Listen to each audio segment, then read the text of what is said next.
বাইদেউ আহিছে সুদূৰ জোনাইৰ পৰা। বাইদেউ যোৱা মাহত আমাৰ ধেমাজিত মই অনুষ্ঠিত কৰিছিলোঁ নমাবি ব্ৰহ্মপুত্ৰ 2024। বাইদেৱে উইনাৰ খিতাপ লাভ কৰিছিল।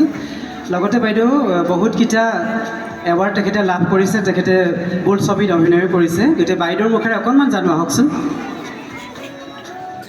প্ৰথমতে মই আজি এই সুন্দৰ অনুষ্ঠানটোৰ উদ্যোক্তাসকললৈ ধন্যবাদ জ্ঞাপন কৰিছোঁ। মই মোৰ পৰিচয়টো আগবঢ়াব খুজিছোঁ।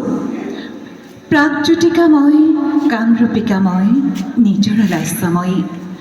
মই অসমীৰ, মই ভাৰতীৰ, ছোৱালী কবিতাময়। হয়, এই সুন্দৰ অসমখনৰ মই এগৰাকী জী। মোৰ নাম পল্লৱী হাজৰিকা দলে। বৈবাহিক সূত্ৰে মই এগৰাকী মিচিং বোৱাৰী আৰু মই গাভৰুতে এগৰাকী আহোম জীয়ৰী। তাৰোপৰি মই অভিনয় কৰি ভাল পাওঁ আৰু অভিনয় কৰিছোঁ। প্ৰথমে মই এখন ডকুমেণ্টাৰীত অভিনয় কৰিছিলোঁ দাদাগাৰাৰ। তাৰপিছতে মই কৰিছিলোঁ জয়ন্ত দাসৰ নায়ক নামৰ ধাৰাবাহিকখনত। পুনৰ অভিনয় কৰিছিলোঁ 1986 চনৰ অসম সাহিত্য সভাৰ শ্ৰেষ্ঠ উপন্যাস পপুৰৰ মই অভিনেত্ৰী। তাৰোপৰিও মই এগৰাকী বাতৰি পৰিৱেশিকা, মই ঘোষিকা। তাৰোপৰিও মই নাচি ভাল পাওঁ, মই এগৰাকী বিহুৰাণীও আছিলোঁ। নিজৰ বিষয়ে মই যিয়ে নকওঁ, কিন্তু মই এটা কথাই ক'ব খোজোঁ যে সৌন্দৰ্য বুলি ক'লে কেৱল বাহ্যিক সৌন্দৰ্যই নহয়, মানুহৰ অন্তৰ সৌন্দৰ্যখিনি অতিকৈ প্ৰয়োজন। গতিকে সকলো মানুহে সুন্দৰতাৰ পূজা কৰক আৰু আমাৰ এই মাটিখনক যাতে কোনেও নাপাহৰে। ইয়াৰ পৰা একোগৰাকী মিছ ইউনিভাৰ্ছ ওলাওক, তাকে মই কামনা কৰিছোঁ। আৰু এই সুন্দৰ অনুষ্ঠানটোৰ যি পদক্ষেপ, এই মহৎ উদ্দেশ্যক মই শ্ৰদ্ধা জনাইছোঁ।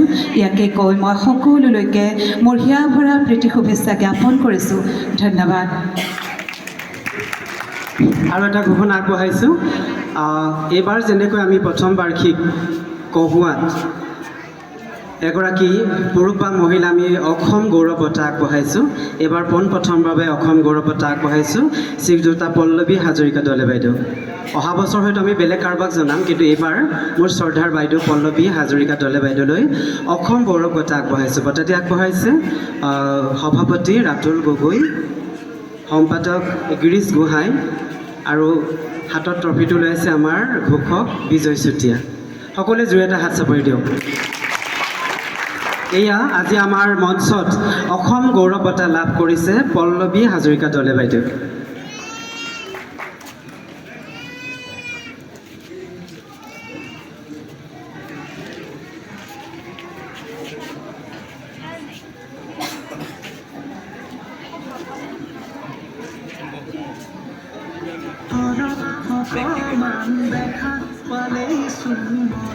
আকৌ এটা হাত চাপৰি দিওঁ।